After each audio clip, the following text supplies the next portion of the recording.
Monde Cap, si on en parlait, présenté par Étienne Delaville.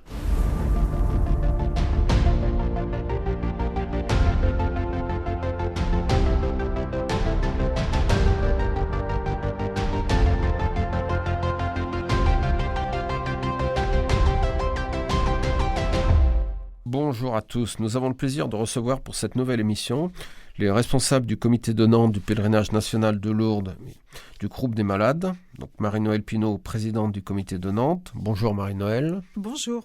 Accompagnée de Christine. Bonjour Christine. Bonjour. Et de Vincent. Bonjour Vincent. Bonjour. Donc, vous nous expliquerez tout à l'heure le pèlerinage national de Lourdes, mais il me semble que c'est le pèlerinage national de l'Assomption, donc le 15 août, qui est, je crois, le plus ancien pèlerinage de Lourdes, puisqu'il fêtera bientôt, je crois, ses 170 ans. Est-ce que vous pouvez nous préciser, Marie-Noëlle, un petit peu le pèlerinage national de l'Assomption et après le groupe des malades? Alors, parler du pèlerinage national, c'est évoquer deux entités indissociables en premier. L'Association Notre-Dame de Salut, qui est chargée par le provincial d'Europe de la Congrégation des Augustins de l'Assomption d'organiser des pèlerinages, et plus particulièrement chaque année, le pèlerinage national, dont la 153e édition se déroulera cette année du 12 au 17 août à Lourdes. Et en second, l'Hospitalité Notre-Dame de Salut, qui a vu le jour progressivement et dont voici en quelques mots son histoire. En 1862, l'Église reconnaît que la Vierge est réellement apparue à Bernadette. Désormais, les chrétiens se rendent en masse à Lourdes, en paroisse d'abord, puis en diocèse. En 1872, avec le pèlerinage des bannières, on atteint le niveau national. La même année, la jeune association Notre-Dame de Salut, fondée par les pères Picard et Bailly, assomptionnistes, se lance dans les pèlerinages. Et le premier pèlerinage à Lourdes a lieu du 21 au 25 juillet 1873.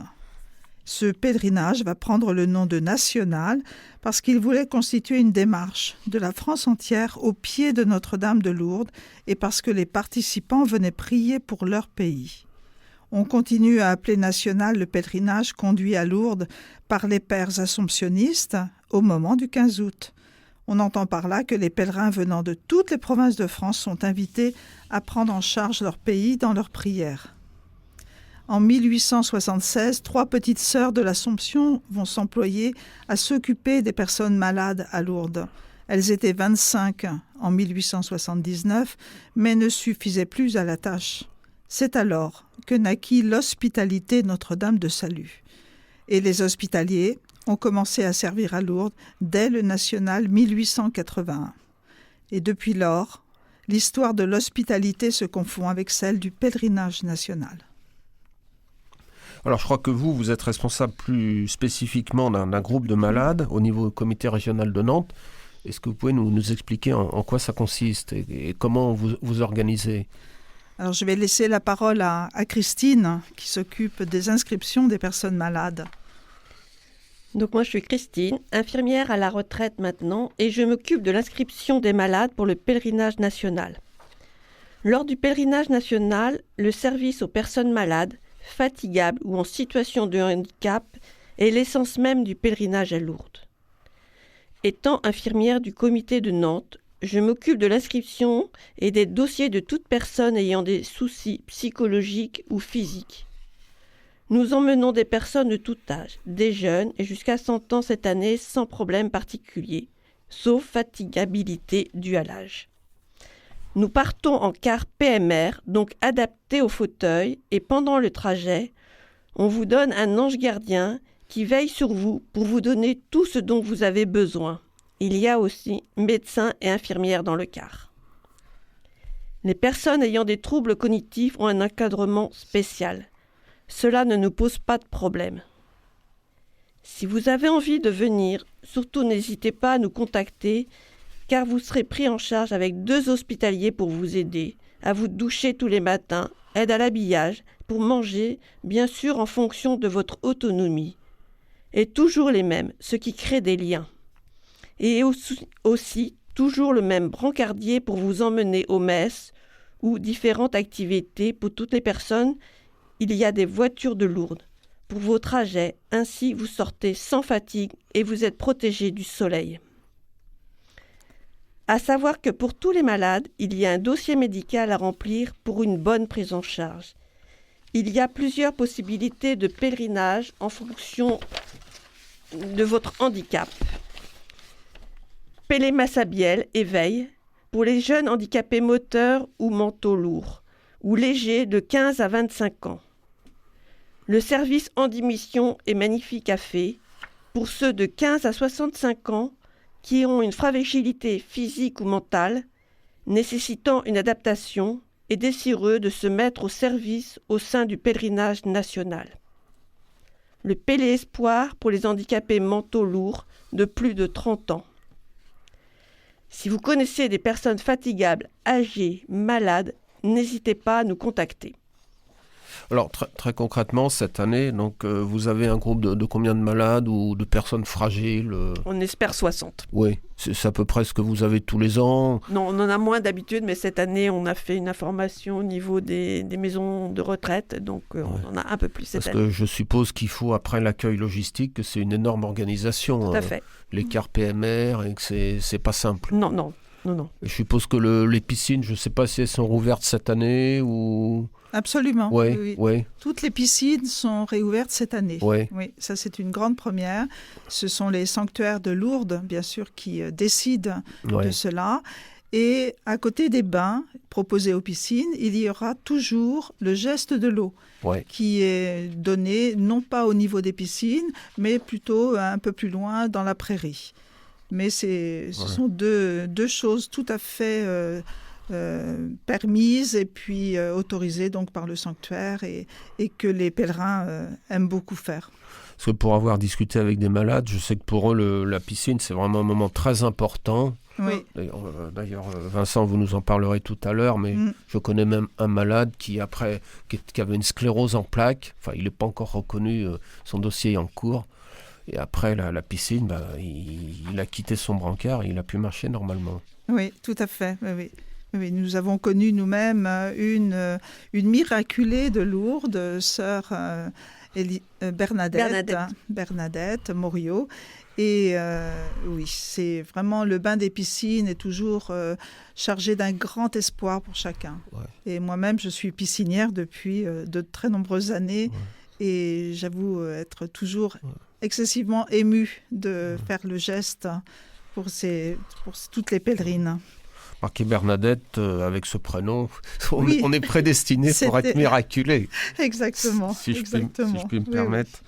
Donc votre organisation, vous, c'est le Grand Ouest. Comment ça se passe l'organisation ? Alors le comité de Nantes regroupe 6 départements, donc toute la Bretagne avec le Morbihan, le Finistère, les Côtes-d'Armor, l'Ille-et-Vilaine, la Loire-Atlantique et la Vendée. Et donc nous faisons effectivement une information au niveau de ces 6 départements. Et 2 fois par an, nous essayons de rencontrer au cours d'une journée régionale au mois de mars, qui regroupe plus particulièrement les Nantais et ceux qui habitent aux alentours. Et également, le début septembre, au moment de la fête mariale, nous regroupons au Pont du Sens, puisque là-bas, il y a une grotte de Lourdes. Et j'en profite pour dire que notre aumônier est le père Gilles de Cibon, qui est lui-même, depuis septembre 2025, curé de la grande paroisse du Petit Port. Oui, je crois que c'est le Petit Port. Qui s'appelle Notre-Dame de Lourdes, qui est l'église Notre-Dame de Lourdes. Tout à fait, exactement. Oui. Et Christine, je sais que vous avez aussi une place importante pour les enfants, tout petits, je crois, même tout petits jusqu'à l'adolescence. Nous, pour les malades, non, c'est plus les adolescents. Et, pour l'instant, on n'a pas eu trop de malades. Oui, parce qu'après, c'est vraiment toute une logistique très compliquée. Il y a des pèlerinages spécifiques pour les enfants. Oui. Qui logent à Saint-Fray, je suppose. Alors, les enfants sont avec leur famille. Pour les pèlerinages, les enfants ne sont pas forcément des malades. Ils sont avec leur famille. Et il y a la pastorale des familles qui accueille les enfants à partir de l'âge de 6 mois et jusqu'à 14 ans. Il y a le Pélé Sourire qui accueille les enfants de 6 mois à 2 ans. Le Pélé Sourire de 3 à 5 ans. Le Pélé Découverte de 6 à 7 ans. Le Pélé Premier Service de 8 à 13 ans. Et le Pélé Lourdes pour les jeunes de 14 ans. Chaque tranche d'âge peut découvrir Lourdes et ses richesses à son rythme. Pour les enfants du porteur de handicap, une structure spéciale est prévue. Il s'agit du Pélé Éveil de 15 à 25 ans, Pélé Soleil de 8 à 13 ans et du Pélé Espoir suivant l'âge des jeunes. Il y a également les enfants de chœur et les petits chanteurs. À partir de 15 ans, les jeunes sont accueillis comme bénévoles à l'hospitalité Notre-Dame de Salut. Ils peuvent servir comme brancardiers, comme animateurs dans les pélés d'enfants ou rendre service à la popote. Les brancardiers ont pour mission d'accompagner les personnes malades et handicapées dans le sanctuaire, lors des cérémonies et des moments forts du pèlerinage, ainsi que dans toutes les sorties dans Lourdes. Comme vous l'entendez, les jeunes sont accueillis à tout âge et pour permettre à leurs parents et grands-parents de servir aussi. Alors on va peut-être parler, là, je me tourne vers Vincent, là, les apparitions à Lourdes, parce que bon, tout le monde connaît le sujet des apparitions, mais on ne connaît pas forcément en détail, parce que si je compte bien 1858, ça va faire bientôt 170 ans. Donc d'après les informations là, du comité des évêques de France, le pape pourrait se rendre à Lourdes en septembre. Bon, on verra bien si ça se fait ou pas. Est-ce que vous pouvez nous dire quelques mots sur les apparitions, peut-être sur le message de Bernadette ? Alors effectivement, nous sommes en 1858, au XIXe siècle, et la Vierge Marie est apparue 18 fois à une jeune fille de Lourdes nommée Bernadette Soubirous, révélant l'Immaculée Conception et transmettant un message de foi et de réconciliation avec Dieu. Alors les événements se sont déroulés entre le 11 février et le 16 juillet 1858, sur une période de 5 mois, et ont rapidement attiré l'attention des autorités civiles et religieuses, ainsi que de nombreux fidèles et curieux. Lors de ces apparitions, Bernadette effectuait le signe de croix et récitait le chapelet avec la dame. Les apparitions ont été marquées par des gestes symboliques comme boire de l'eau boueuse, ou manger de l'herbe, suscitant à la fois fascination et scepticisme parmi les témoins. Les apparitions ont transmis un message de paix, de réconciliation avec Dieu et de foi profonde. Bernadette a été encouragée à prier et à persévérer malgré les pressions de sa famille et des autorités. Ces événements ont également conduit à la reconnaissance de Lourdes comme un lieu de pèlerinage et de guérison miraculeuse attirant des millions de visiteurs depuis le XIXe siècle. Il faut voir la comédie musicale sur Bernadette qui retrace sa vie. Très intéressant. Et le message que nous donnons quand nous baignons une personne aux piscines de Lourdes, c'est de lui dire « Vous êtes comme Bernadette », à qui Marie a dit « Viens ici, viens te laver, viens te baigner, viens boire l'eau ». Et ce message-là, je crois que pour toutes les personnes qui rentrent dans le sanctuaire de Lourdes, c'est vraiment quelque chose d'ancré. Chaque personne a envie de se précipiter pour boire aux fontaines et ensuite d'aller se baigner dans les piscines. Je rappelle que nous sommes dans l'émission Handicap si on en parlait et que nous avons le plaisir de recevoir les responsables du comité nantais du pèlerinage national à Lourdes pour le groupe des malades, c'est-à-dire Marie-Noël Pinault, accompagnée de Christine et de Vincent. Alors j'ai vu que vous avez une très belle formule en latin, vous allez peut-être un petit peu nous expliquer le sens de votre formule, la Domino Christo Servire. Alors qu'est-ce que ça veut dire exactement ? Tous nos auditeurs ne sont pas forcément des latinistes distingués. Vous expliquez la traduction, puis un petit peu l'esprit de cette devise. Absolument. La devise des hospitaliers, en effet, c'est Domino Christo Servire. Et sur nos gilets, parce que tous les hospitaliers à Lourdes portent un gilet bleu, bleu foncé. Ou blanc pour les soignants. Et blanc, exactement, pour les personnes... C'est les couleurs de l'hospitalité de Notre-Dame du Salut, bleu et blanc, Tout à fait. si je ne me trompe pas. Oui, absolument. Ouais. Donc voilà, nous... Ouais. Hop. Je vois un magnifique t-shirt. Je vous en prie. Domino Christo Servire, ça signifie servir le Christ Seigneur. C'est vraiment notre devise, bien sûr. On y pense tous les matins et on se couche avec le soir. L'hospitalier, c'est celui ou celle qui se met au service de la personne malade, la personne âgée ou la personne handicapée, mais également au service de toutes les personnes bien portantes. Et à travers lui, à travers cette personne, eh bien, c'est servir et rencontrer le Christ lui-même, qui a dit « Ce que vous avez fait aux plus petits d'entre les miens, qui sont aussi mes frères, c'est à moi que vous l'avez fait. » Les hospitaliers sont des personnes de tous âges, comme vous et moi, ayant pour seul objectif d'être utiles et bienveillants envers les personnes fragiles et accueillants envers tous. Tous les pèlerins qui pénètrent dans le sanctuaire de Lourdes, nous devons, nous, hospitaliers, les accueillir avec le sourire, les accueillir avec un mot aimable, mais toujours être à leur service. Les 4000 membres de l'hospitalité Notre-Dame de Salut, répartis en comités régionaux, sont pour la plupart des laïcs, hommes ou femmes, jeunes ou moins jeunes, et à Lourdes, ils sont brancardiers, hospitaliers dans les accueils, accueil Notre-Dame et accueil Saint-Fray, hospitaliers dans les hôtels pour aider les personnes fatigables, pisciniers et piscinières dans les bains du sanctuaire ou pour proposer le geste de l'eau. Également, ils sont animateurs auprès des pélés d'enfants. Ils sont popotiers, c'est-à-dire qu'ils s'occupent de la cantine du sanctuaire, nommée la popote. Ils sont canotiers, comme Vincent ici, accueillant les pèlerins dans le sanctuaire, ce qui est un service donc d'amabilité, d'humilité aussi, de patience. Hospitalier en charge des cérémonies, ou bien à la grotte, parce qu'il y a beaucoup d'hospitaliers aussi pour ce service-là, dans la grotte de Massabielle. Et tous les services, quels qu'ils soient, sont toujours très beaux. Et les hospitaliers assurent également l'accompagnement jusqu'à Lourdes des pèlerins malades et valides dans les trains, les cars ou ceux qui viennent en avion.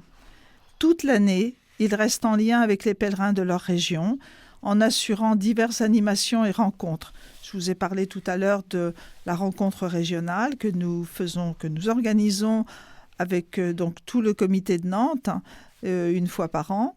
Les hospitaliers du pèlerinage national portent, je vous l'ai dit, un gilet bleu ou un gilet blanc pour ceux qui sont dans la partie médicale. Et je crois aussi que vous avez une attention particulière pour les chrétiens d'Orient. Oui, d'ailleurs, si je ne me trompe pas, cette année, l'œuvre d'Orient fête ses 170 ans. Donc, grosso modo, c'est à peu près la même date que les apparitions à 2 ans près. Et je crois que vous avez un quart qui partira de Vannes. Absolument. Cette année, nous allons créer une antenne régionale à Vannes pour permettre aux Bretons, qui sont quand même un petit peu éloignés de Nantes, de venir plus facilement au pèlerinage national à Lourdes. Et parmi ces pèlerins qui partiront de Vannes, il y a tout un groupe de chrétiens d'Orient, avec leur diacre, le diacre de Vannes, qui est Joseph Chakoury, et que je salue, et qui est très très actif avec donc tout ce groupe-là. Je sais que pour eux, c'est vraiment un moment très important. Bon, tout le monde sait que la situation très difficile en ce moment des chrétiens d'Orient dans cette partie du monde. Je sais que l'Ordre de Malte, qui avait son pèlerinage début mai, il y avait la première dame du Liban qui était là, donc l'épouse du président de la République du Liban, qui a fait un témoignage que j'ai entendu personnellement, un témoignage magnifique. Donc tout ça pour dire que ce que vous faites pour les chrétiens d'Orient, c'est vraiment magnifique et je pense que ça les touche énormément. C'est la première fois que vous faites ce quart pour les chrétiens d'Orient ou pas? Alors, ce n'est pas la première fois, c'est la première fois qu'on affrète un quart au départ de Vannes avec le groupe des chrétiens d'Orient, mais tous les ans, on emmène des chrétiens d'Orient à Lourdes. Là, c'est un petit peu plus étoffé parce qu'ils sont très demandeurs et le diacre de Vannes est un petit peu l'organisateur pour regrouper autour de lui tous les chrétiens d'Orient, de Bretagne. Voilà, ils sont rattachés au pèlerinage national depuis... ça a commencé en 2014 avec l'arrivée massive des chrétiens d'Orient en France. Ouais. Et après une quinzaine de chrétiens d'Orient en 2015, l'année suivante, il y en a eu une soixantaine. Vous voyez, ça fait boule de neige. Ouais. Et là, les chrétiens d'Orient sont très attachés à Lourdes. Oui, je pense que pour eux, c'est vraiment un moment fort dans l'année. Et... Oui. C'est vraiment un témoignage magnifique que vous donnez. On peut peut-être revenir une seconde, là, Vincent, vous qui êtes un peu l'historien du groupe, si je comprends bien, sur les apparitions ou les dossiers en cours pour qu'une guérison soit reconnue. Oui, comment ça se passe en schématisant? Il y a eu 72 apparitions reconnues. Ouais. Guérison. Guérison, oui, pardon. 72 guérisons reconnues sur peut-être 1000 ou 2000 dossiers de demande. Ouais. Pour qu'une guérison soit reconnue, il se passe un délai d'une dizaine d'années minimum, le temps de faire toutes les vérifications. Et beaucoup de personnes qui reviennent de Lourdes guéries n'en parlent pas pour éviter cette attente et puis ces questionnaires, ces visites médicales. Donc il y a eu 72 qui ont été reconnues comme miraculeuses, un taux qui est de 0,001%. Vous voyez, c'est très peu. Mais tous les ans, des dossiers arrivent sur le bureau maintenant, c'est une femme qui s'occupe de vérifier ces dossiers médicaux. Et la déclaration de guérison, la personne guérie ou ses proches déposent officiellement le témoignage au bureau, qui a été créé en 1883. Vous voyez, le bureau qui analyse les guérisons a été créé en 1883. Après, il faut un examen médical avec une équipe de médecins qui sont des médecins de tous horizons. Et puis après, il y a une évaluation canonique. Vous voyez que l'évêque de la personne guérie doit valider. Donc c'est un processus qui est très très très long. Oui, pour avoir discuté récemment avec quelqu'un qui a été guéri, qui m'expliquait un petit peu que les commissions médicales, c'est quand même extrêmement fouillé, extrêmement compliqué. Donc certains hésitent à franchir le pas. Finalement, ils ressortent de Lourdes guéris, ils sont contents. Ouais. Mais je crois que c'est quand même important par rapport aux autres pratiquants de faire la démarche pour aller devant la commission médicale, même si c'est fastidieux, les questions pouvant être un peu très personnelles. Tout à fait, tout à fait. Et la dernière guérison reconnue, c'est une Italienne, Antonietta Racco, qui avait une sclérose latérale primitive. Et après un pèlerinage en 2009, elle a été guérie. C'est la dernière personne qui a été reconnue guérie miraculeusement. Et le plus jeune, c'est un enfant de 2 ans qui a été reconnu. Encore plus jeune que Carlo Acutis, alors. Eh oui, 15 ans. Oui, et puis certains prêtres diront qu'il y a la guérison physique, mais qu'il peut y avoir la guérison spirituelle, la guérison de l'âme. Tout à fait. Celle-là ne passe pas devant une commission médicale. Tout à fait. Oui, parce que beaucoup de miracles ont lieu quand même à Lourdes, et ce sont des miracles qui ne sont pas forcément palpables.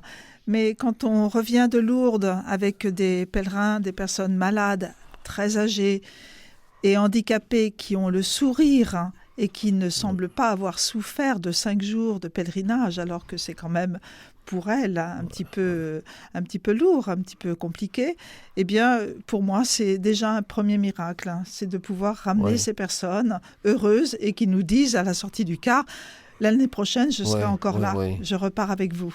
Personnes qui, des fois, hésitent à aller à Lourdes parce qu'elles sont fatiguées, parce qu'elles sont malades. Donc déjà, aller à Lourdes, c'est déjà une démarche. Tout à fait. Et je sais, oui.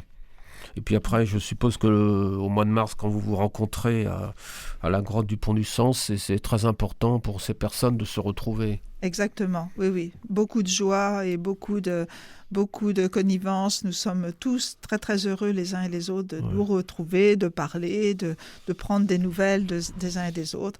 Et nous avons eu quand même beaucoup de tristesse début janvier parce que nous nous sommes rendus compte qu'il y avait eu il y a eu plusieurs personnes décédées dans le comité de Nantes et on s'est dit jusqu'où ça va aller et ça s'est calmé. Mais bon, après c'est l'âge aussi. Ben écoutez, on arrive en fin d'émission, donc vraiment bravo pour le travail remarquable que vous faites. Et donc on vous souhaite un bon pèlerinage national à nouveau pour le 15 août. Donc merci et toujours fidèle. Merci beaucoup.